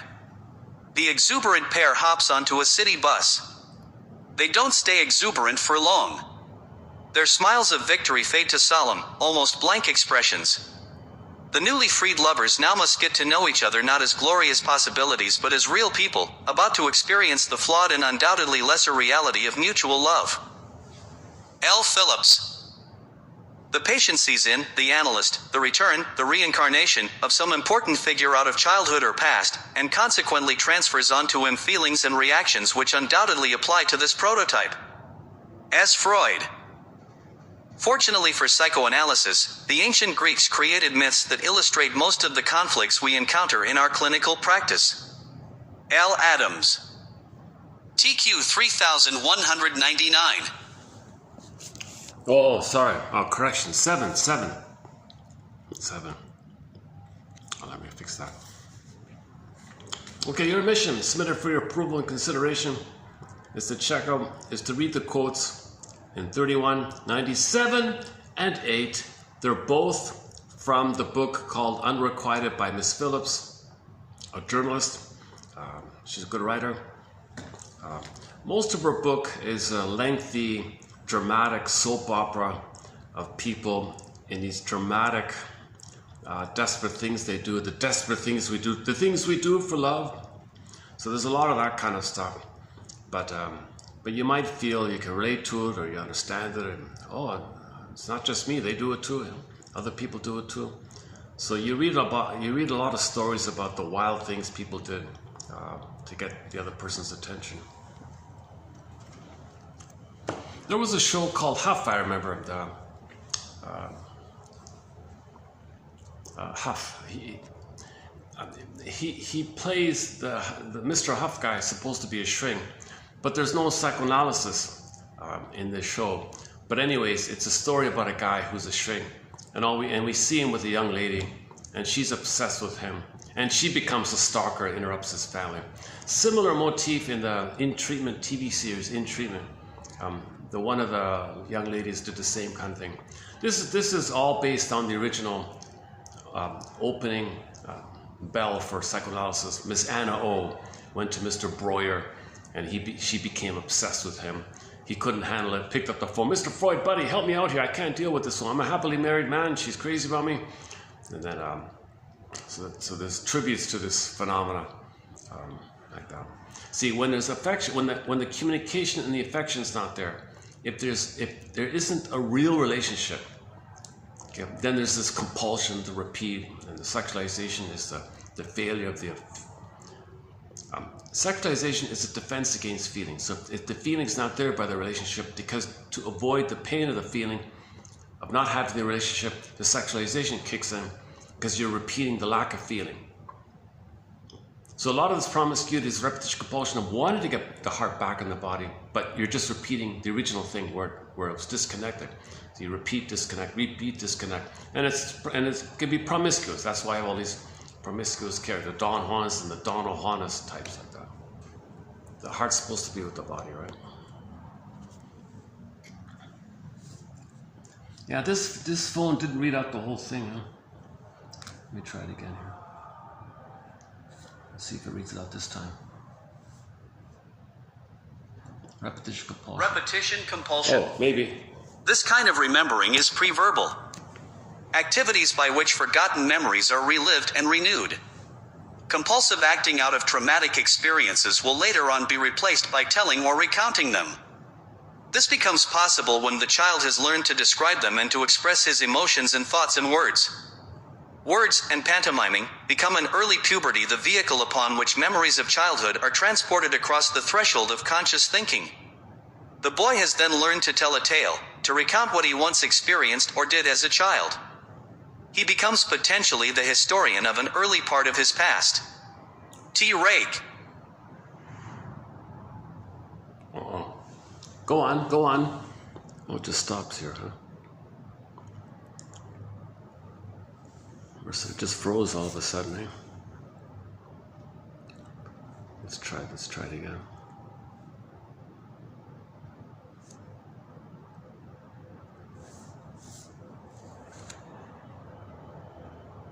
Rake.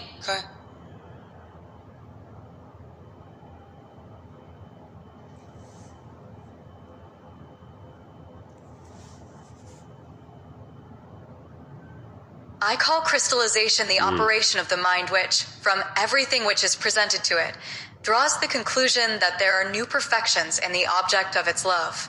Crystallization is a state of mind. It shapes the way aspiring lovers see not only their beloved, but also the world around them. Love is a new goal, to which everything is referred and which changes the face of everything, Stendhal wrote. The crystallized Roberto became a repository of possibility, the gatekeeper to what Chekhov called a new and glorious life.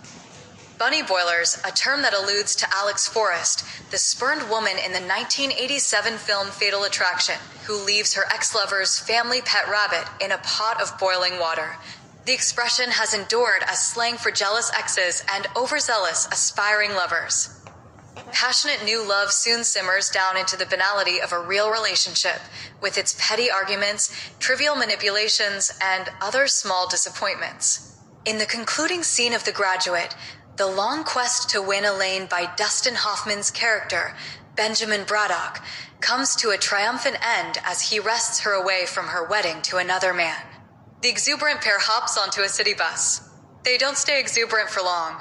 Their smiles of victory fade to solemn, almost blank expressions. The newly freed lovers now must get to know each other not as glorious possibilities, but as real people about to experience the flawed and undoubtedly lesser reality of mutual love. L. Phillips. The patient sees in The Analyst the return, the reincarnation of some important figure out of childhood or past, and consequently transfers onto him feelings and reactions which undoubtedly applied to this prototype. S. Freud. Fortunately for psychoanalysis, the ancient Greeks created myths that illustrate most of the conflicts we encounter in our clinical practice. L. Adams.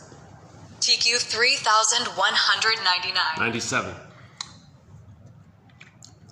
Myths and fairy tales are metaphors for psychological trauma, inner trauma.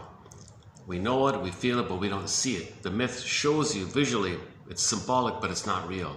The symbols are not real, but they point to, but you see it, it's visual, but it's not real. You see it, it's visual, oh, but it's not real. Wait a minute, it's in reference to something that's real, but invisible. The real is invisible. You don't see it, but it's real. Something real, but you don't see it. Oh, create a symbol. Symbol, oh, you see it, but it's not real. But it points to the invisible that's not real. So you got to keep that kind of thing in mind. So myths and fairy tales are code for all this.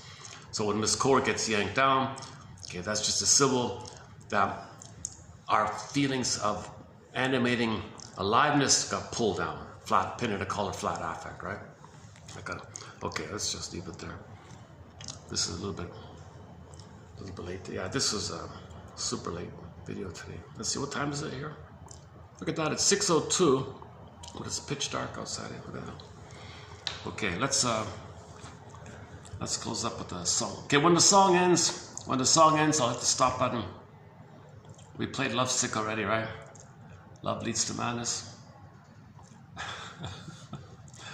played that numerous times. Oh, ain't that peculiar?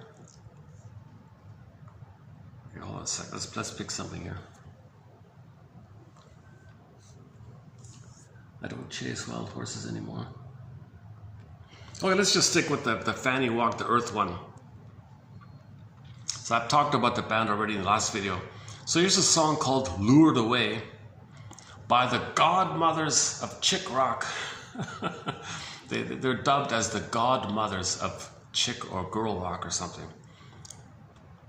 So this is the first song after a rebooted band called Fanny Walk the Earth. The original was called Fanny. 4 decades later, they got together again and called themselves Fanny Walked the Earth. So they're in the 80s. Can you imagine these 4 ladies in their 80s? They're on stage, still singing. Fanny Walked the Earth. Okay, here's a song that there is called Lured Away. And when the song ends, I'll hit the stop button. So thanks very much. May the psychoanalytic perspective be with you. May this perspective be with you. May it serve you. May the force of it serve you. May this force be with you. May the psychoanalytic force be with you. Behrman, the comedian, says, may healing humor. So he would say, may the farce be with you. Meaning, he means, may humor which interrupts either or thinking, which breaks up either or thinking to find both and. Humor can be used to help you see the both and, the paradoxical side, right? This is the both and humor. So may the farce be with you, Mr. Behrman's line. And another, I don't know who started this, but some people say, metaphors be with you. So like myths and fairy tale, like metaphors, any kind of meta, because metaphors bridge the unconscious to the conscious. Sometimes a metaphor can do that kind of bridging. A metaphor can sometimes link unconscious to conscious. The metaphor refers to something easily, so the metaphor captures the two like that. So metaphors be with you. May the farce, Steve Behrman's line, but again, the context is may humor that serves the paradoxical capacity to see both ends of a situation, not either or. It's not either or. The relief is when you find both ends. So that kind of comedy, may the comedy be with you, may the farce be with you. He means it like that, and we're using here, may the psychoanalytic force be with you. One time, a lot of coffee. The message on the coffee cup, the barista's wink. It said, "May the caffeine be with you." Okay, thanks very much. I'll see you in 3143. See you in 43. Thanks very much.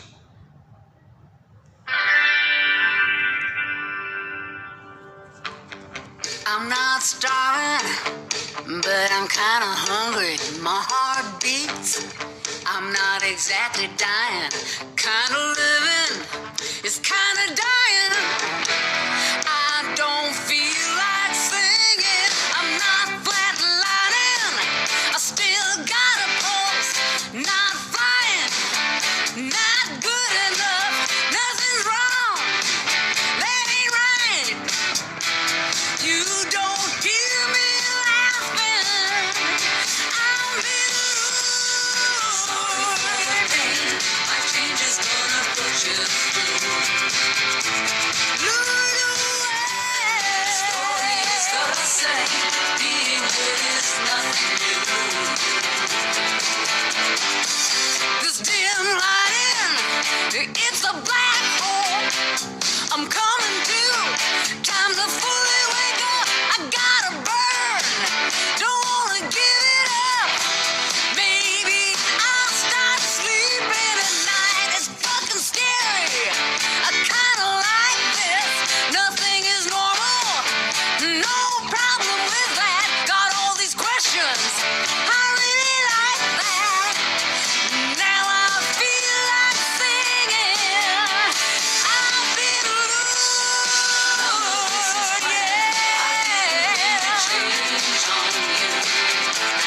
Lured away. Sorry for my change, but what it's gonna do to you. I've been lured. I'm taking all the blame. There's nothing that you did or didn't do. Lured away. Now everything is changed 'cause I've been lured, yeah. I'm not starving. I'm still kinda hungry. Kinda living. It's kinda dying. I didn't plan it. Damn it, oh man. Watch me fly and I'm loose. I swear if this was you, I hope that you would follow through. Lured away. If I were a better man, would I be lured like this? To begin with, lured is bigger than I am. There isn't anything that I can do. Lured away. If things remain the same, I'd be hating who I turned into. I've been